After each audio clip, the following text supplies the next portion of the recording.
تو جناب صالبہ بیٹھے تھے، فرمایا فلاں کو بلا کے لاؤ۔ جب بلانے گئے تو رستے میں عورت پہ نظر پڑی، پہلی نظر تو معاف ہے لیکن دوبارہ دیکھ بیٹھے، دوبارہ نظر پڑی تو پریشان ہو گئے۔ خیال آیا میں نے تو خیانت کی اپنے نبی پاک سے، حضور نے تو منع کیا یہ کام کرنے سے۔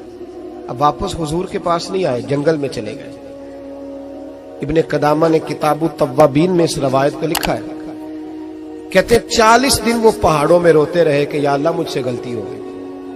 کتنے دن؟ اب ہمارا شغل ہے، اس کو لوگ گناہ ہی نہیں سمجھتے، بدنگاہی تو کوئی گناہ ہی نہیں، اب تو یہ شغل ہے۔ اب تو ہمارے ہاں معاذ اللہ تعالیٰ سیانے بیانے بندے بیچ بیٹھے ہوتے ہیں جب یہ باتیں ہو رہی ہوتی ہیں، یہ شغل ہے ہمارا۔ اب تو ابا کے سامنے بچہ وال پیپر گندی تصویر کا لگایا ہوتا ہے، پر وہ کہتا ہے با عمر ہے نا جی، عمر ہے نا جی، مجھے پتہ ہی نہیں ہے کتنا گند کر رہا ہے، یہ تباہ ہو جائے گا روحانی طور پر۔ اگر یہ گند دیکھنے میں الجھ گیا تو امام شافعی کا فتویٰ ہے جس کی نظر گندی ہوتی ہے اس کا حافظہ کمزور ہوتا ہے، وہ کوئی بڑا کام نہیں کر سکتا، وہ نفسیات کا مریض ہو جاتا ہے جو گندی نظر والا آدمی ہوتا ہے۔ ہمیں پتہ ہی نہیں کہ ہمارے مسائل اصل میں ہیں کیا۔ تو 40 دن جنگل میں روتے رہے، 40 دن۔ محبوب سارا کچھ جانتے تھے پر خاموش رہے۔ حضرت جبریل امین حاضر ہوئے، عرض کی یا رسول اللہ آپ کا وہ غلام رو رہا ہے۔ رب کہتا اسے بلا لے، میں نے اس کا گناہ معاف کر دیا ہے۔ تو نبی پاک صلی اللہ علیہ وسلم نے حضرت مولا علی شیر خدا اور جناب سلمان فارسی کو بھیجا، فرمایا فلاں جگہ ہے لے آؤ۔ کہتے ہیں جب ہم گئے تو 2 پہاڑوں کے درمیان جناب صالبہ تڑپ کے رو رہے، ہمیں دیکھ کے اور روئے، کہنے لگے علی میرے بارے میں کوئی آیت تو نہیں نازل ہو گئی؟ تو کہا نہیں، چل حضور نے بلایا ہے۔ کہا اچھا حضور کہتے کیا تھے، فرماتے کیا تھے؟ کہا پتہ نہیں لیکن بلایا ہے۔ کہتے جب ہمارے ساتھ چلنے لگے، مسجد نبوی قریب آئی تو کہنے لگے علی بہت بڑا گناہ کر بیٹھا ہوں، نظریں میلی ہو گئی، وضو نہیں آنکھوں کا، مجھے ڈائریکٹ نہ لے کے جاؤ حضور کے پاس، جب نبی پاک نماز کی نیت باندھ لینا پھر میں جاؤں گا، میں پیچھے کھڑا ہو جاؤں گا حضور کے، میری طبیعت میں حوصلہ نہیں۔ یہاں تو پتہ نہیں میں کس طرح عشق رسول کا دعویٰ کرتا ہوں منبر پر بیٹھ کر، اور ہماری یہ میلاد آئے گا تو محفل میلاد میں اس طرح کے دعوے ہوں گے اسٹیج پر کہ علمان والحفیظ، پتہ نہیں کیا کیا لوگ کہہ دیں گے، پتہ نہیں ہم کیا ہے اور ہم کیا کہہ رہے ہیں، من آنم کے من دانم، پتہ ہی نہیں، اور کتنا بڑا دعویٰ کر دیا۔ کہ میرے اندر طاقت نہیں سامنا کرنے۔ مولا علی فرماتے ہیں جب حضور نے مغرب کی نماز کی نیت باندھی تو انہوں نے بھی پیچھے نیت باندھ لی۔ اتفاق کی بات یہ کہ حضور نے پہلی رکعت میں سورہ انفطار پڑھنی شروع کر دی، اذا السماء انفطرت واذا الکواکب انتصرت واذا البحار فجرت۔ کہتے ہیں جب محبوبی سائد پہ پہنچے نا کہ یا ایھا الانسان ما غرک بربک الکریم، اے انسان تجھے کس چیز نے دھوکے میں ڈال دیا، حالانکہ تیرا رب تو بڑا ہی کرم کرنے والا ہے، تو کس طرح کسی اور کے دھوکے میں، بربک الکریم، اور ضمیر واحد ہے، میں تفسیر پہ نہیں جاتا، کہا تیرا اپنا رب، بربک تیرا اپنا رب، تیرا رب تو بڑا کریم ہے، تو پھر بھی کہیں اور چلا گیا۔ جب یہ آیت سنی تو پیچھے چیخ ماری، بے ہوش ہو کے گر گئے، گھر والے گھر لے گئے، نماز مکمل ہوئی تو حضور نے فرمایا کیا ہوا؟ عرض کی حضور وہ تو رو پڑے تھے، گھر لے گئے۔ محبوب پیچھے گئے تو بے سدھ پڑے، تیز بخار ہو گیا۔ نبی کریم سرہانے بیٹھے اور ان کی گردن کو اٹھا کر سر کو گود میں رکھا، اور جب بالوں میں دستے مبارک پھیرا تو آنکھیں کھول دی، اور جھٹ سے اپنا سر زمین پہ رکھ کے کہنے لگے حضور میں اس قابل نہیں کہ آپ کی گود میں میرا سارا ہے، اس قابل نہیں، بڑا مجرم ہوں۔ تو محبوب نے فرمایا تجھے مبارک ہو، رب نے تجھے معاف کر دیا ہے، اللہ بھی راضی ہے، میں بھی راضی ہوں۔ اب حضور کے قدموں کے قریب آئے تو کہنے لگے حضور آپ راضی ہیں؟ کہا راضی ہوں۔ فرمایا پھر میرے لیے دعا کریں، اللہ اسی رضا میں مجھے قبول کر لے۔ بس یہ بات ہوئی تھی، انہوں نے کلمہ پڑھا تو روح پرواز کر گئی۔ پرواز میرے بھائی احساس پیدا کر، یاد رکھیں اگر روحانی زندگی صحیح نہیں نہ ہوگی، یاد رکھ لیں کسی کا کوئی نقصان نہیں، سارے سکون سے سو جائیں گے، آپ نہیں سو پائیں گے۔ اگر آپ کے ضمیر پہ بوجھ رہیں گے نا تو سارے لوگ رمضان میں 4 قرآن پاک ختم کریں گے، آپ 10 پارے بھی نہیں پڑھ پائیں گے۔ اگر آپ اپنے آپ کو صحیح نہیں کریں گے، روحانی زندگی بحال نہیں ہوگی، تو یاد رکھنا بڑا اپنا آپ سارا کچھ سجا کے ظاہراً بڑے پرہیزگار بن کے بھی اپنے ضمیر کی عدالت میں فیصلہ اپنے حق میں نہیں کرا پائے. تجوریوں سے مال بھرا ہوا ہوگا لیکن گھر میں سکون نام کی چیز ڈھونڈنے سے نہیں ملے گی. اس لیے کہ الا بذکر اللہ تطمئن القلوب، اللہ کی ذات سے جڑ جانے سے دل کو سکون ہوتا ہے.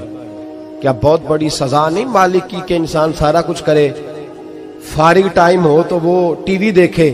کیا بہت بڑی سزا نہیں کہ 3 مہینے کی چھٹیاں بھی اسے ہوں لیکن وہ ایک سپارہ قرآن پاک نہ پڑھ سکے؟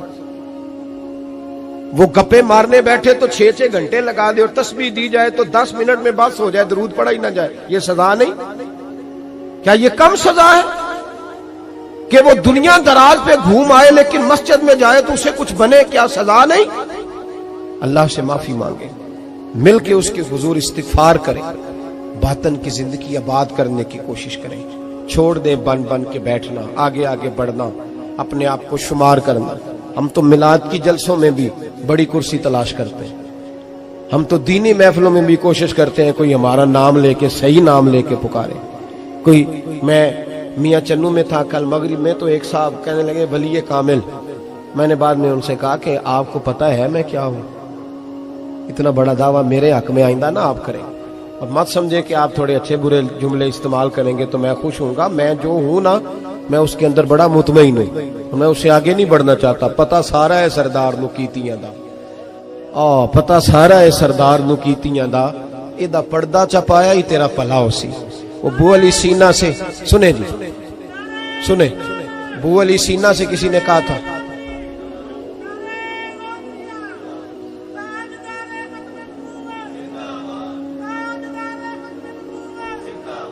اب ان کی اس بات پر اور اس عمل پر ایک شعر سن لے میاں محمد بخش صاحب کا. میاں صاحب کہا کرتے تھے جتن جتن ہر کوئی کھیڑے تو ہارن کھیڑ فقیرہ. جتن جتن، یہ تو ساری دنیا کرتی ہے نا کہ میں جیتنے جا رہا ہوں. کہتے ہیں جتن جتن ہر کوئی کھیڑے، جتن جتن ہر کوئی کھیڑے تو ہارن کھیڑ فقیرہ. جتن دا مل کوڈی پیندی ہارن دا مل ہیرا. جتن دا مل کوڈی. بو علی سینہ سے کسی نے کہا کہ کیا محسوس کرتے ہو آج کل کچھ حالات بہتر ہے؟ تو بو علی سینہ چونکہ حضرت ابو الحسن خرقانی کے مرید تھے، ہاں سائنسدان ہونے کے ساتھ ساتھ صوفی تھے، درویش تھے. تو بو علی سینہ کہنے لگے کیا کہتے ہو، حالات کس طرح کے؟ کہنے لگے مجھے اپنے گناہوں کا پتہ ہے، اتنے بڑے گناہوں کے باوجود میری پردہ دری نہیں ہو رہی، یہ تھوڑا انعام ہے اللہ تعالیٰ کا. اور اسی زمین پر اس کی نافرمانی کرتا ہوں، اس نے رہنے کے لیے جگہ دی ہوئی ہے، تھوڑا احسان ہے اس کا. میں صبح سے شام تک کتنی نافرمانیاں کرتا ہوں پھر بھی پیٹ بھر کے روٹی دیتا ہے، یہ تھوڑا احسان ہے. تو کہہ رہے آگے بڑھا ہے کہ نہیں؟ یہ بڑی بات ہے کہ اس نے زمین پہ رکھا. اعلیٰ حضرت فاضل بریلوی کے والد مولانا نقی علی خان صاحب رحمت اللہ تعالی علیہ، امام المتکلمین، ان کے حالات میں لکھا ہے ایک آدمی کو آپ نے نا جگہ دی، کو 10 مرلے آپ کا پلاٹ تھا یا 5 مرلے کا. اس نے کہا حضور کچھ دنوں کے لیے چاہیے، تو آپ نے وہ جگہ ان کو دے دی. جیسے محلے دار دوست کو شادی بھی ہے تو 10-15 دن کے بعد چابی مانگی، انہوں نے دے دی. تو کچھ درخت انہوں نے کاٹ لیے، کچھ اپنی مرضی کی ترمیم کر لی. تو مولانا نقی علی خان صاحب رحمت اللہ علیہ ناراض ہو گئے، فرمانے لگے میری زمین تھی، مجھ سے پوچھ تو لیتے، کوئی تبدیلی کرنی تمہیں پتہ نہیں؟ میری مرضی کے خلاف تم نے میرے پلاٹ پر یہ کیوں تبدیلی کی؟ یہ اس آدمی کو کہہ کے نا تو 2 منٹ گزرے تو چیخ مار کے رو پڑے. کہنے لگا حضور کیا ہوا؟ فرمانے لگے سوچتا ہوں میری 10 مرلے کی زمین پر میں نے تمہیں اپنی مرضی نہیں کرنے دی، اور میں روز اللہ کی زمین پر اپنی مرضی کرتا ہوں. روز رب کی یہ خیال آ گیا. فرمانے لگے جاؤ بھائی جاؤ، مجھ سے غلطی ہو گئی، جاؤ. یہ سوچ جب پیدا ہوتی ہے پھر بندہ روز نکھرتا ہے، پھر روز وہ غسل کرتا ہے باطن کا، پھر روز ہر جگہ سے اسے نیا سے نیا سبق ملتا ہے. بڑا بندہ وہ نہیں ہوتا جو 20-30 کاریں لے کے چلتا ہے، بڑا وہ ہوتا ہے جو کسی اور کو بڑا سمجھتا ہے. جو اپنے آپ کو چھوٹا سمجھتا ہے، میرے نبی پاک فرماتے ہیں اللہ اسے بڑائیاں عطا فرما دے. ترمذی میں حدیث ہے. آج کا سبق، آج کا پیغام یہ ہے کہ تزکیے کی کوشش کریں. وَإِنَّكَ لَعَلَىٰ خُلُقٍ عَظِيمٍ.